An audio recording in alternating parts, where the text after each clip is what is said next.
సాధారణంగా పట్టు వస్త్రాలకు ఉపయోగించే దారం తయారు చేసే ప్రక్రియలో అనేక పట్టుపురుగులు పట్టుగూళ్లలోనే చనిపోతాయి.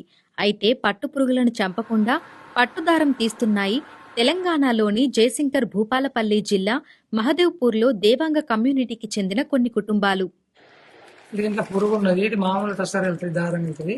ఇగో దీంట్లో పురుగు లేదు, సీతాకోక చిలుక బయటకు వెళ్ళింది కాబట్టి ఇది అయ్యంతో చిలుక తీస్తాం, గిచ్చారని అంటాం మా భాషలో. తాము తరతరాలుగా ఇలా అహింసా మార్గంలో పట్టుదారం తయారు చేస్తున్నామని వీరు చెబుతున్నారు.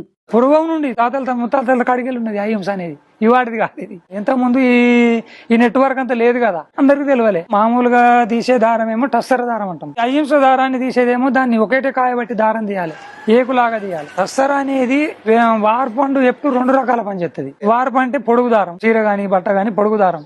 వెప్ట్ అంటే అడ్డం దారం. ఈ అహింస దారం మాత్రం ఒక వెప్ట్కే పనిచేస్తుంది, అడ్డమే పనిచేస్తుంది, నిలువు పనిచేయదు. ఎందుకు అంటే అది ఒకటే కాయబట్టి తీర్థం కాబట్టి అదంతా ముడి ఉంటది కాబట్టి ఆ అచ్చులకి వెళ్ళి అది దాటది, కట్ అవుతాడు.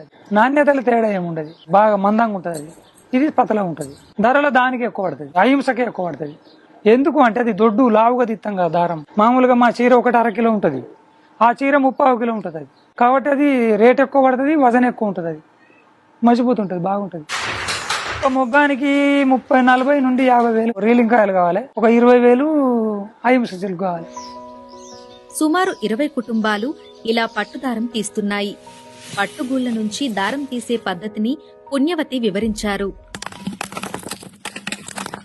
ఓ కుండలో పోసుకొని మాడకుండా కింద అరిగడ్డి పెట్టుకొని కాయలు పోసుకొని తినే చూడ లెక్క ప్రకారం వేసుకొని కొలత ప్రకారం నీళ్లు పోసుకొని పొయ్యి మీద పెట్టి ఉడకబెట్టుకుంటాం. 2 గంటల సేపు ఉడుకుతుంది. చూడ ఎందుకు వేస్తామంటే కాయలు ఉడకడానికి, మెత్తగా ఉడకడానికి, దారం వచ్చడానికి తినే సోడా వేసి ఉడకబెడతాం. సోడా వేయకపోతే పొద్దులు ఉడకబెట్టినా ఉడకాయి.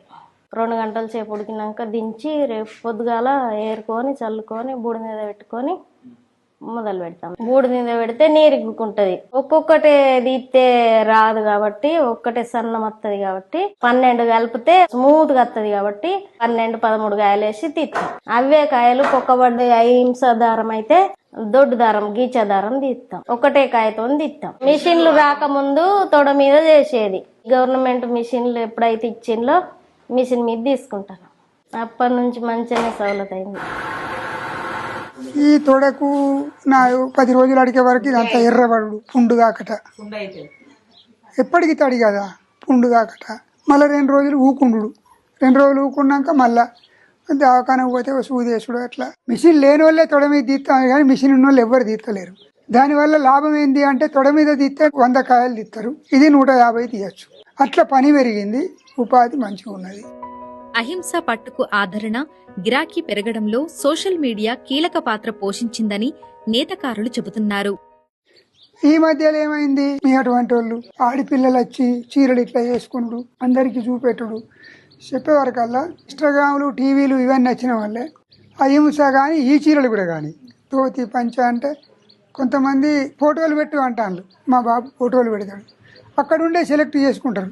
ఈ చీర నాకు కావాలి, ఎంత రేటు, గింత, నీ అకౌంట్ నెంబర్ చెప్పు, డబ్బులు కొట్టిస్తాం. కొట్టిస్తారు వాళ్ళే, కొట్టి మనం చీర పంపినాక తీసుకుంటాం. ఈ ప్రచారాలు, ఈ ఇన్స్టాగ్రాములు ఇవన్నీ చేయబట్టి మేము మార్కెట్ కోసం ఎదురు చూడవలసిన పని లేదు. మార్కెట్ అనేది మాకు మొదలే ఆర్డర్ వస్తుంది. అహింస అహింస అని అంటారే, పురుగు చనిపోతలేదు కాబట్టి మనం దాన్నే వాడాలి అని కొంతమంది జనాలు, కస్టమర్లంతా దాని మీదకి మరలి ఇది కొనుక్కోపోవడానికి ఎక్కువ అది చూపిస్తున్నారు. నాకు తెలిసి 2013 సంవత్సరం నుంచి అహింసా పట్టు అనేది పాపులర్ అయింది. అప్పటి నుంచే దీన్ని తెలుసుకోవాలి, ప్రత్యేకంగా చూడాలి అనేది ఆసక్తి పెరిగి జనాలల్లా మాకు కూడా గిరాకీ ఎక్కువ పెరిగింది సార్. అప్పటి దాదాపు ఒక 10 సంవత్సరాలు అవుతున్నాయి. తెలుసుకోవాలనే కుతూహలత జనాలల్లా చాలా వరకు కూడా పెరిగి ఇంటి దాకా వచ్చి చూసిపోతున్నారు. సాధారణంగా వీరి ఉత్పత్తుల మార్కెటింగ్ టెస్కో చేస్తుంది. ప్రస్తుతం ఆన్లైన్ మార్కెటింగ్ చేస్తున్నామని, తమ ఉత్పత్తి ఆ డిమాండ్కు సరిపోవడం లేదని వీరు చెబుతున్నారు. ఇది శాల్వా, ఇది చీర, ఇది షర్ట్ పీసు,